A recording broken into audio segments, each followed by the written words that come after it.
Live, local, late breaking. This is NewsWatch 12 this morning.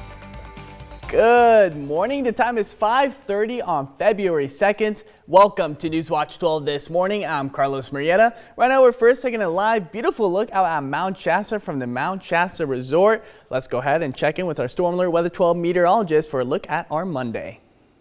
Happy Groundhog Day, everybody. Meteorologist Scott Allen is here. We have got some amazing temperatures. Not such good news for skiers, but we are basically spring-like with our forecast. And in fact, our current conditions, not dealing with a lot of clouds. We are dealing with some slightly chilly temperatures. We're just above freezing throughout much of the area, but we are going to still be potentially susceptible to some fog, some stagnant air. As you can see, winds really not much of an issue, and our gusts really don't expect to really launch up that much. So a gorgeous day on tap, a little bit chillier, as you can see, some single digits colder than what we saw yesterday. So yeah, still looking pretty nice. Some upper 50s, potentially near the 60s for Medford again today. It just keeps on rolling. Overnight lows getting back down towards the freezing mark once again, even Wairika going to get a bit below freezing. So not bad. As I said, some upper 50s to low 60s for the Rogue Valley, Klamath Basin firmly into the mid 50s, 60s out to the coast. The Northern California upper 50s, it's kind of over here. I'm keeping my eye on here. The Cascades, some nice looking bluebird conditions. However, we're having a huge impact on our snow water equivalent, our snowpack in the mountains. I'm going to show you a graph. I'll get you up to date on that in just a minute. And the U.S. government is still in the partial shutdown this morning.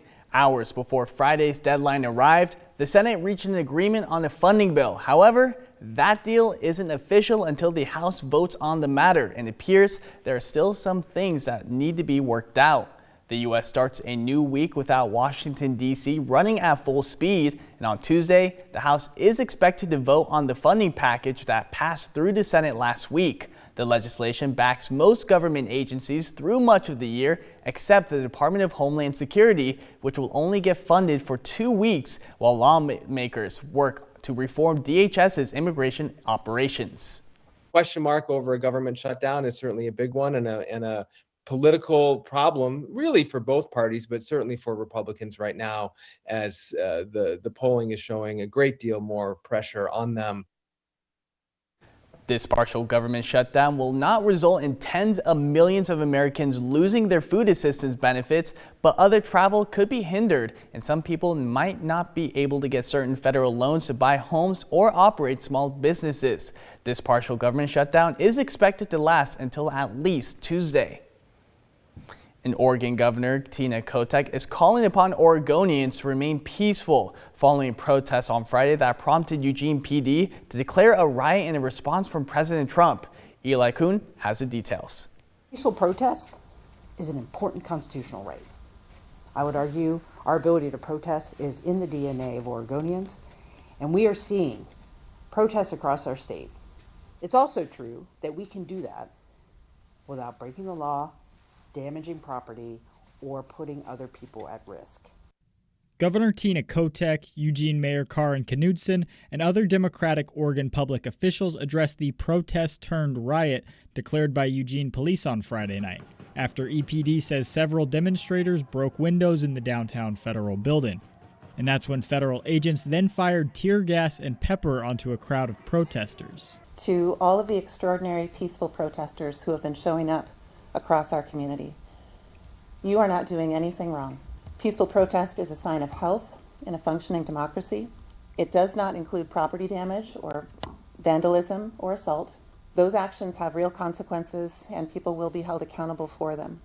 As you can see behind me, the windows of the federal building are boarded up, and local leaders are urging peaceful protesters to stay away from the building, warning more damage could lead to an increased response from federal authorities. If we don't break the law, that means they cannot gaslight us into saying that they are entitled and that they have a reason to bring more forces. On Saturday, President Trump announced he was ordering DHS to not get involved with protests in Democratic-run cities unless they ask for help, but also said forces would protect federal buildings. I have no intent of asking the federal government to intervene in our community affairs here. I have a lot of faith in local law enforcement. I also have primarily a lot of faith in Oregonians to peacefully protest and let their voices be heard. Reporting in Eugene, I'm Eli Kuhn.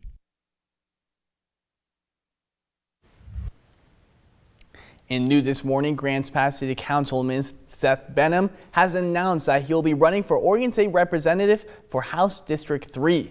Benham will be running against current Representative Dwayne Yunker. Benham says Southern Oregon has been ignored in Salem and needs someone who not only represents the district, but who is present in the community. Benham says his top priorities are fighting for business owners and working families, decrease regulations and increase affordable housing, and defend public safety and community standards.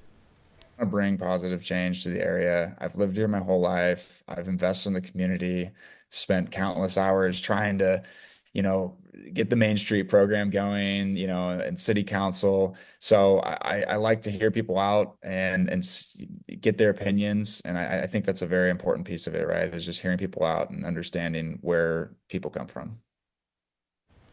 Benham is a third-generation Josephine County native, small business owner, and a city councilman since 2025. We'll have more from Benham later today in our evening newscasts. The California Department of Education says applications for the Summer Food Service Program and Seamless Summer Option is now available. These programs provide free meals to children 18 and younger when school is not in session. To qualify as a summer meal site, communities must have at least 50% of children eligible for free or reduced price school meals. Rural areas without congregate meal service may apply for non-congregate service. This option helps address barriers like transportation by allowing meal delivery to homes or along bus routes. Applications are due by May 15th.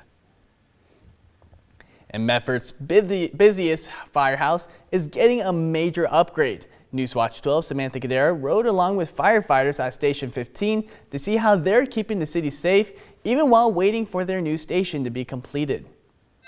This is a win for the community, and so anytime that we have an opportunity to expand our program, it's a win. And so I'm excited for the community benefits, but also the pride that our firefighters take in their station. Station 15, built in 1975, is getting a complete overhaul. The city of Medford is growing, and so are emergency calls. The old station no longer had the space to keep up with the city's demands. This station is going to offer us, more capacity so we can have more firefighters assigned to it. This district is one of our higher EMS run volumes, and so we're looking at placing one of our EMS squads in this district to help take some of that EMS call load off of the engine company. Even during construction, firefighters continue to serve. For now, they're operating out of a temporary mobile home, but always ready to respond. For me to see the old station go down, that was the last station that my father worked at before he moved into administration with the city of Medford, and to see this new one built up in its place is a really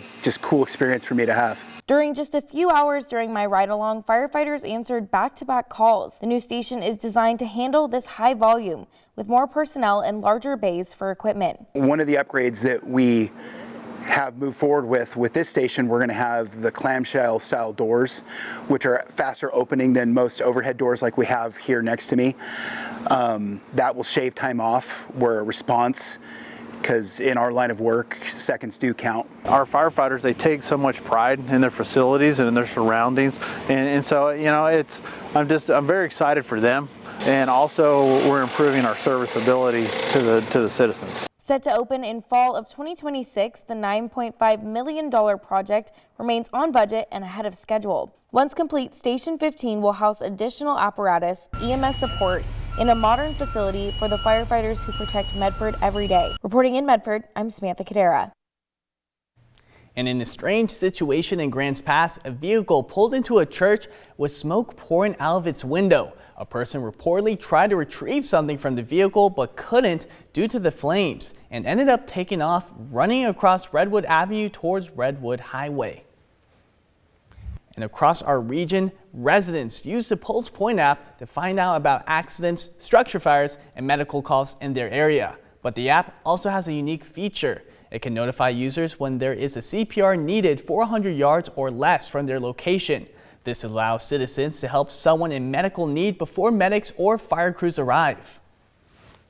Only alerting people who are quite close. They might be on the floor above or the business next door. but they can, the average response time for a pulse point responder is about 2.5 minutes compared to the fire department, which typically, at least twice that. A Pulse Point CPR performer also has access to CPR and AED instructions right on the app. Tune into our evening newscast later today to see how the teamwork between normal citizens and trained professionals is helping save lives. And tickets are also now on sale for the 2026 Brit Festival. The Brit released their first lineup for the summer season 2 weeks ago and are expected to announce more artists in the coming months. And for more details on how to purchase tickets for artists including Khalil and the California Honey Drops, you can head on over to our website at kdrv.com.